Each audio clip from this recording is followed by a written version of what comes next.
अस्सलामु अलैकुम व रहमतुल्लाहि व बरकातुहू।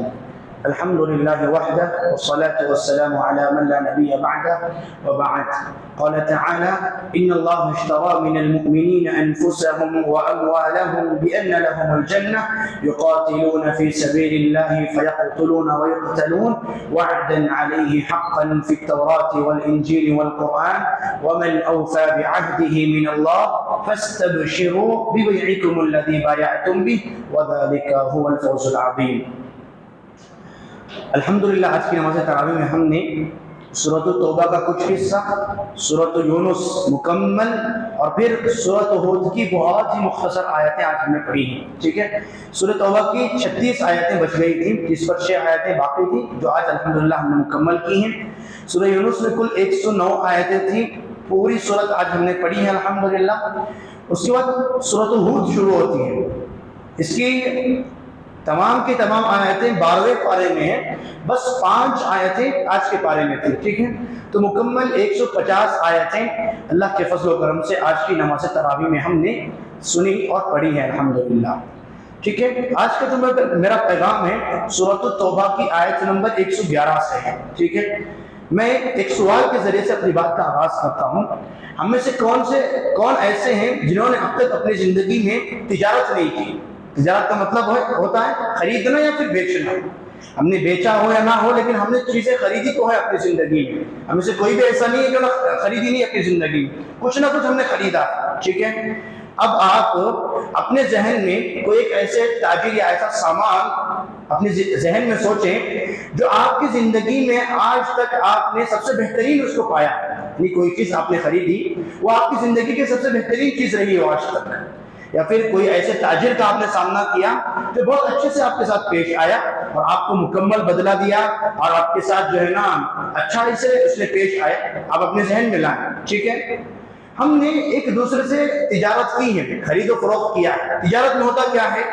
3 चीजें बुनियादी होती हैं। एक तो खरीदना होता है, दूसरा बेचना और तीसरा एक सामान होता है जो एक शख्स के पास से दूसरे शख्स की तरफ जाता है। ठीक है, 3 चीजें हैं, मिल्कियत बदलती हैं। मसलन एक बॉटल है, यहाँ मैं आपको पैसा दूं, आप मुझे बॉटल देंगे। ठीक है, बॉटल मेरे मिल्कियत में आया ना, अब इस पर मेरा कब्जा है।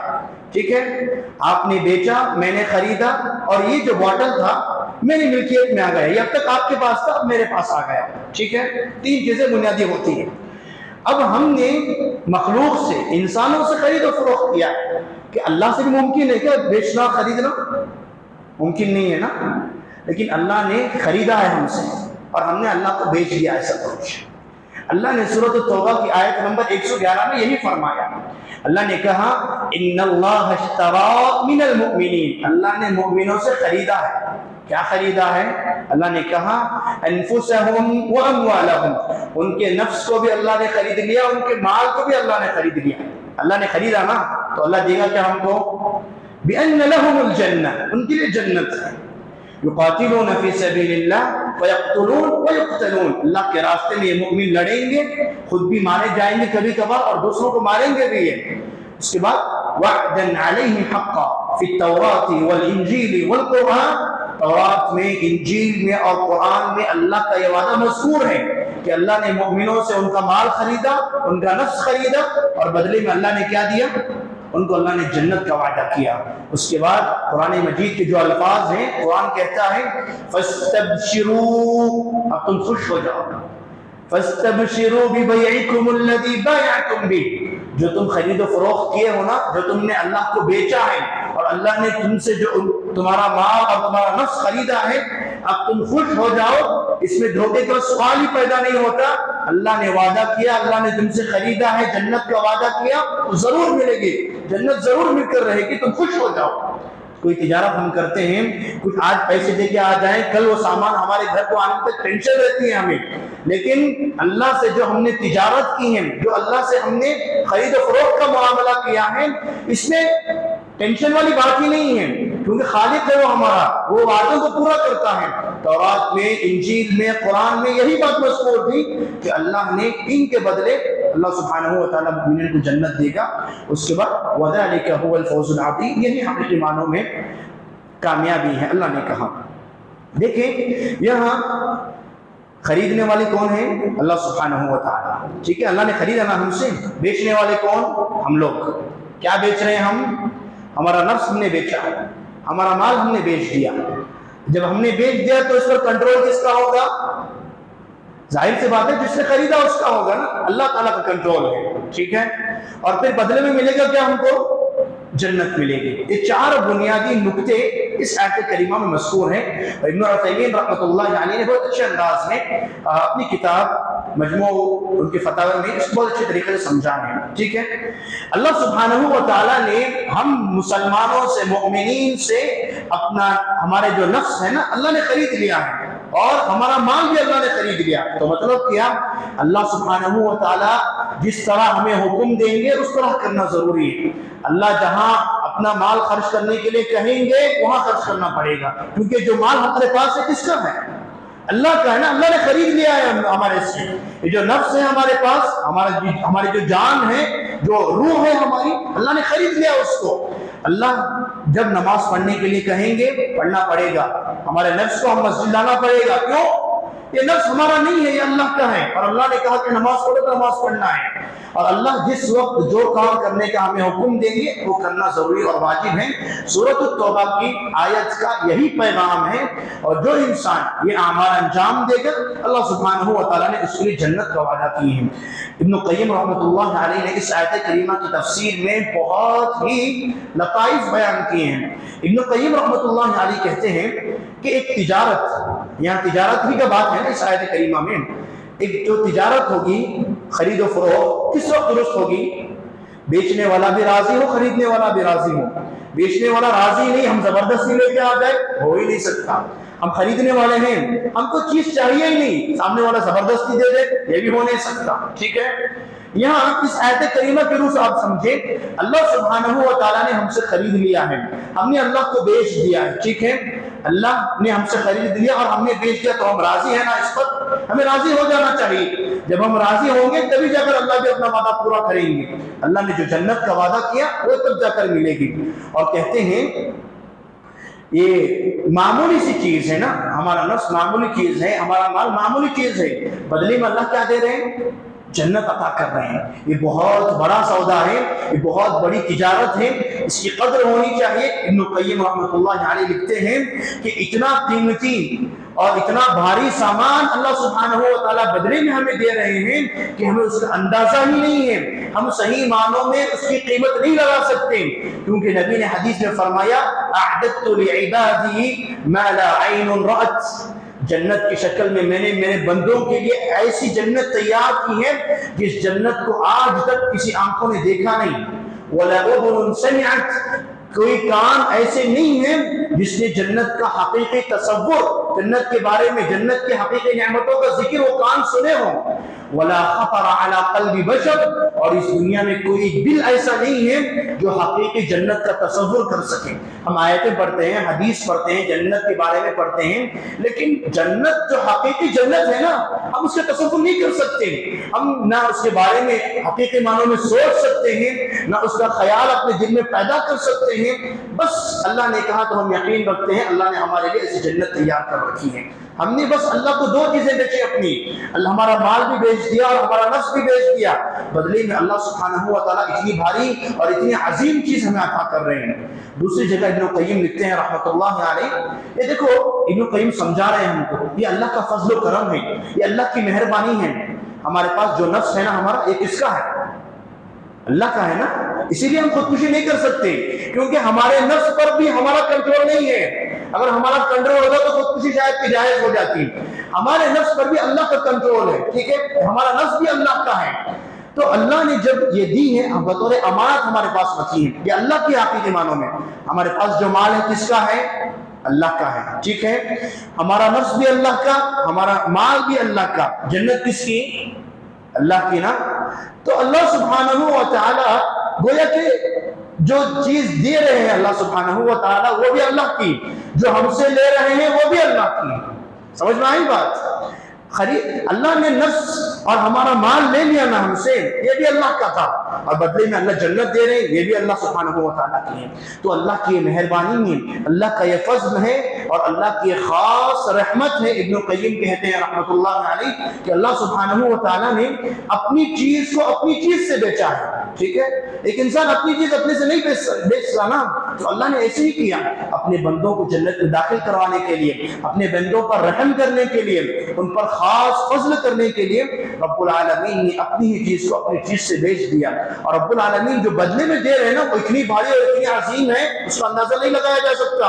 जो अल्लाह सुब्हानहू व तआला खरीद रहे हैं ना, हमारे नफ्स में आयब है, हमारे नफ्स में कमियां हैं, हम गुनहगार हैं, हमारे माल में उतनी सफाई हम नहीं दिखाते जो अल्लाह ने चाहा हमसे, लेकिन फिर भी अल्लाह सुब्हानहू व तआला ने हमारे से गोया एक क्या बोलते हैं उसको, खराब सामान ले लिया हमसे, और बदले में जन्नत की शक्ल में इतना भारी और इतना अजीम सामान अल्लाह सुब्हानहू व तआला ने हमें दिया है।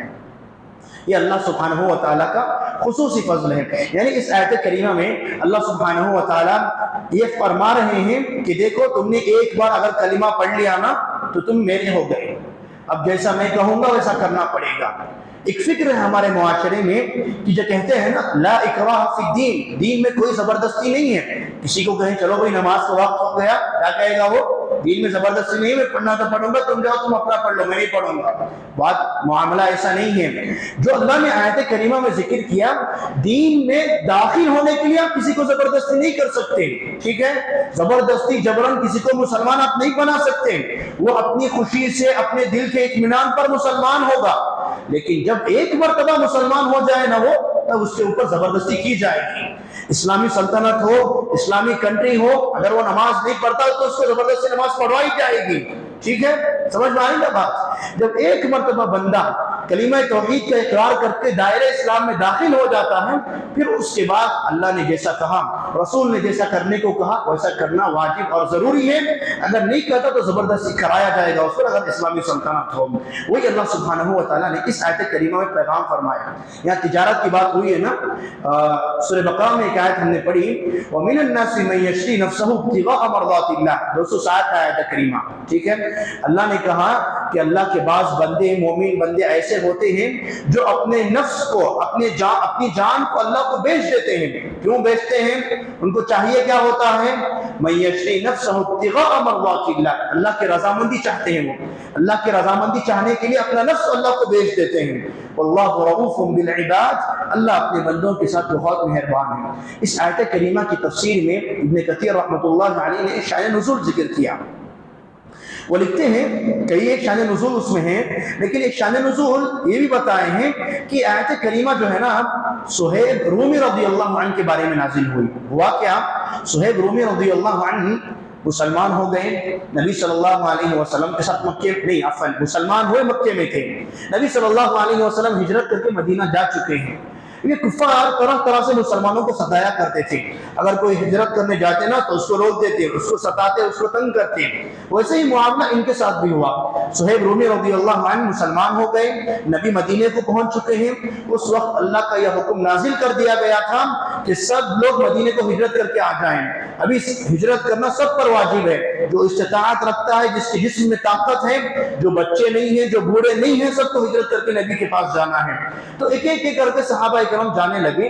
जब सुहैब रूमी रज़ियल्लाहु अन्हु ने भी हिजरत का इरादा किया, अपना सामान तैयार किया, वो मक्के में रहकर बहुत मालदार बन गए थे। सुहैब रूमी रज़ियल्लाहु अन्हु जब हिजरत करने लगे, कुफ्फार को इसकी खबर मिली, कुफ्फार ने आकर रास्ते में रोक लिया, रोक कर मना करने लगे कि हम आपको यहाँ से जाने नहीं देंगे, मोहम्मद के पास सल्लल्लाहु अलैहि वसल्लम आप नहीं जा सकते, क्योंकि आप यहाँ के हैं, आपने पूरा माल यहाँ कमाया है, तो आप क्या पूरा माल लेकर मदीना चले जाएंगे मोहम्मद के पास, हम आपको जाने नहीं देंगे।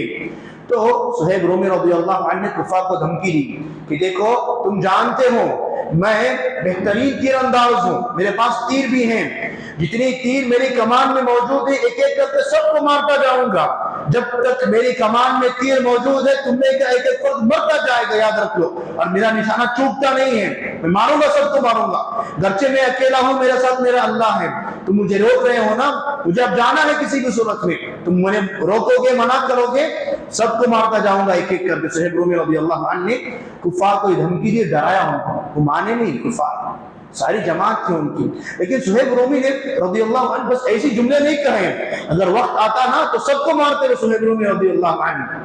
आखिर में उन्होंने क्या किया, मुख्तलिफ अल्फाज हैं। सुहैब रोमी रज़ियल्लाहु अन्हु कहते हैं, अराइतुम इन दफ़अतु इलैकुम माली तुखल्लूना अन्नी, कि देखो मेरे पास माल भी है, तुम्हारा बुनियादी मकसद यही है कि मैं माल मक्के से लेकर ना जाऊं, बस यही ना, मैं मेरा पूरा माल तुमको दे देता हूं, मुझे जाने दोगे तुम?